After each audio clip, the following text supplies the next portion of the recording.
क्या आपने तय कर लिया है कि इनकम टैक्स की नई और पुरानी रिजीम में से आप किस रिजीम का इस्तेमाल करने जा रहे हैं?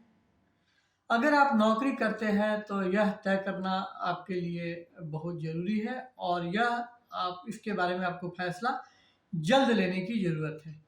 इसकी वजह यह है कि अगर आप नौकरी करते हैं तो आपका एम्प्लॉयर यानी कि जहाँ आप नौकरी करते हैं, वह आपकी इनकम से टीडीएस का जो कैलकुलेशन है, वह उसी हिसाब से करेगा। यानी कि अगर आप ओल्ड रिजीम को सिलेक्ट करते हैं, तो एम्प्लॉयर आपका टीडीएस ओल्ड रिजीम के नियमों के हिसाब से कैलकुलेट करेगा और अगर आप न्यू रिजीम का इस्तेमाल करना चाहते हैं, तो आपका एम्प्लॉयर यानी कंपनी नई रिजीम के हिसाब से आपके टीडीएस का कैलकुलेशन करेगा और टीडीएस काटेगा।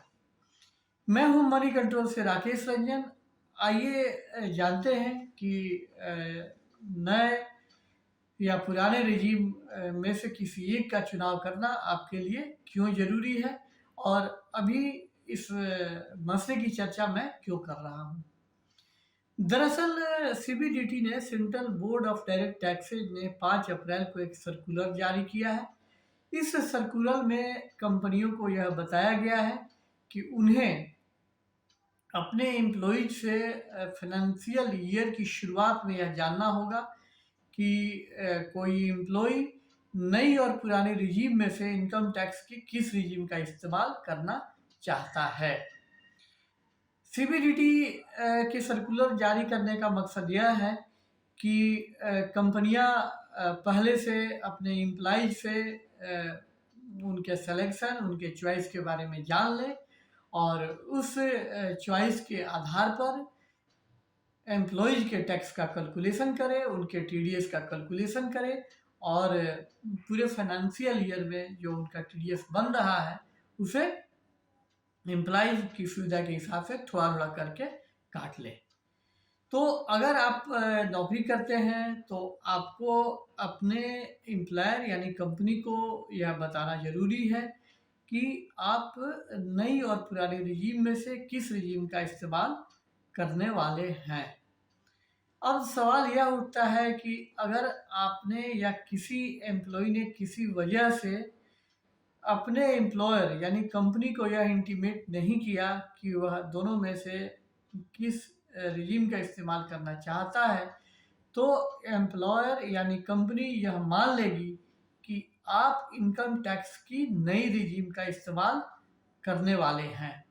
ऐसा क्यों है? ऐसा इसलिए है कि वित्त मंत्री निर्मला सीतारमण ने इस साल 1 फरवरी को जब बजट पेश की जो यूनियन बजट पेश किया था, उसमें उन्होंने कहा था कि फाइनेंशियल ईयर 2023-24 से इनकम टैक्स की न्यू रिजीम जो है वह डिफ़ॉल्ट रिजीम बन जाएगी।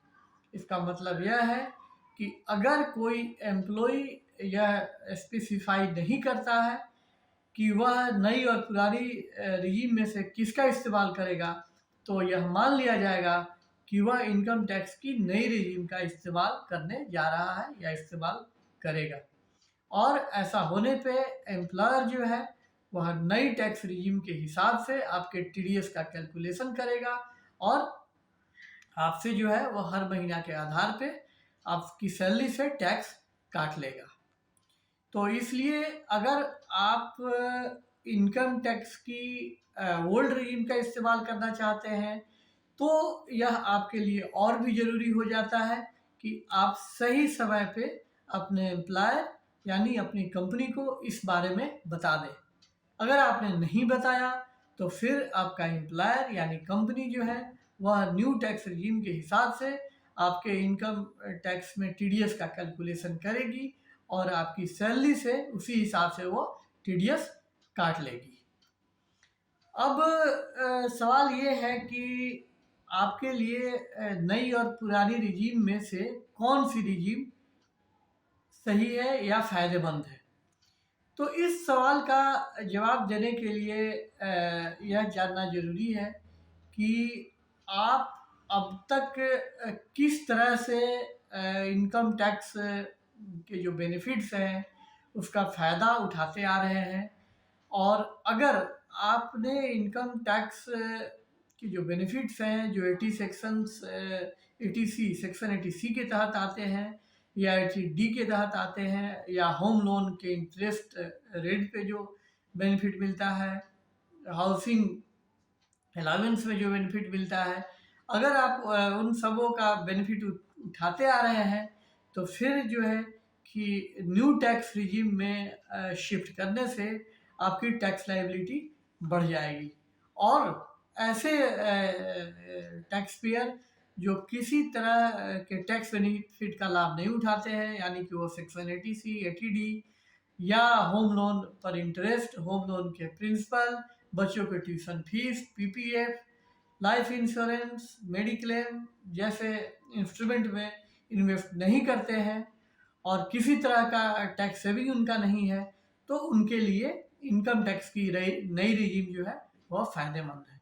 लेकिन जो टैक्स पेयर पहले से टैक्स सेविंग कर रहे हैं और इस लिहाज से वो अपने टैक्स का कैलकुलेशन का अंदाज़ा लगा के बैठे हुए हैं, उनके लिए इनकम टैक्स की ओल्ड रिजीम अब भी फ़ायदेमंद है।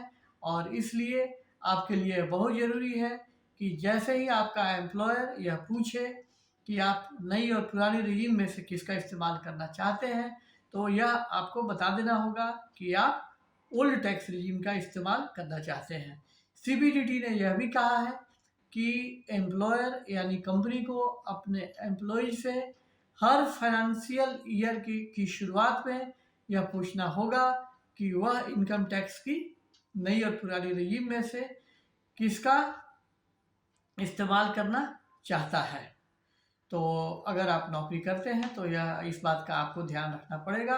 आपको अपने एम्प्लॉयर को इस बारे में जानकारी देने यानी इंटीमेट करने का मौका नहीं चूकना चाहिए। यह वीडियो आपको कैसा लगा? यह वीडियो अगर आपको अच्छा लगा तो आप इसे लाइक करें। अगर अब तक आपने हमारे YouTube चैनल को सब्सक्राइब नहीं किया है तो इसे सब्सक्राइब कर दें।